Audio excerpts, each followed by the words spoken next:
Hey everyone, thanks for checking out the video. What you're looking at is a sketch I made of Outpost 9 and wanted to just set this up to kind of walk you through it. It's a little something you can digest ahead of our session on Saturday night. I thought it would be best to walk through it the way a person would arrive at Outpost 9. So they'd come through the Bay of Fins.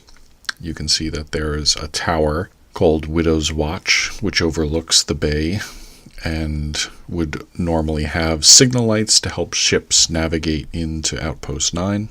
At the top of the bay is the docks. You see we've got a fairly large ice house there, which leads right into the merchant district. This is going to be where you'll find warehouses and shipping companies and things of that nature. You'll see there's something called the Circle Fair, which is a place where all the merchants would set up tents to sell their goods and wares. There'll be all manner of stores and shops in this district of Outpost 9. Directly to the right of that, you may notice that there's this wall, and that dates back to an old battle that was fought here, and it's a moderately effective defensive wall that was built during a battle against a whole bunch of goblins. It's very creatively named.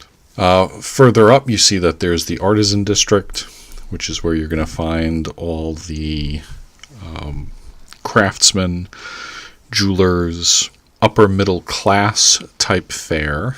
This is where you'll find the Golden Hen, which is the inn where Calder was staying and where we left off at the end of last session. There's the Barrel Way, which is going to have all manner of pubs and nightlife, fairly lively in a city of this sort.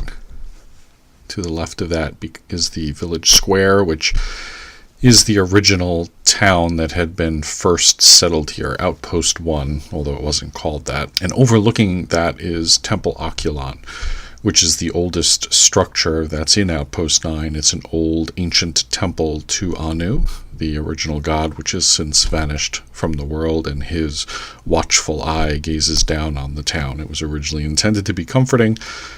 Now it, at best, is a little bit creepy. There's a lot of stuff that's dedicated to Anu. You'll see that there is the Triumph of Anu, which is a massive statue of the old god with his hand raised pointing to the sky.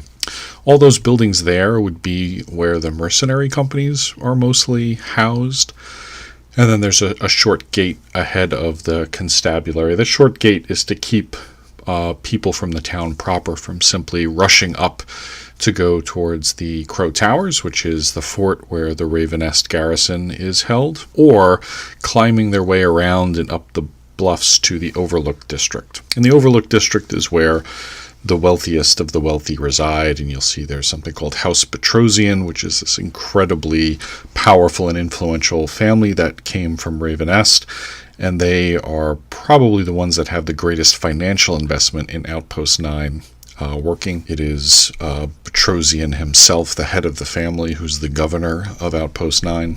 You have the 9th Mission, which is Outpost 9 housing facility for priests and all that fun religious stuff, as well as the Archive Towers, which is the sector where you would find alchemists. There would be some libraries and things for the arcane arts. And then there is the Temple of the New Dawn, which is a bit controversial, but it's essentially a temple that is multi-purposed, meaning it can serve the various and sundry faiths that have crept into Outpost 9 since Anu has sort of left the world and his powers have dwindled. And then there's the Etherian Gate, which is the major defensive feature that was placed in Outpost 9. And it's the most recent feature here. It's a massive wall with a massive arch, and it's intended to defend Outpost 9 should the faithful of Semyana decide to attack. Just wanted to give you guys this map ahead of time so you'd have a chance to see what was what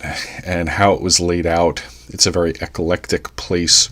It's a place where there's lots of comings and goings. There's lots of factions, power plays, groups within the outpost, and hopefully it'll be a fun place to spur our imagination as we continue with the campaign. Wanted to keep it short and sweet. There you have it, and I'll also make the image of the map available to you, and you can peruse at your discretion. Thanks, guys.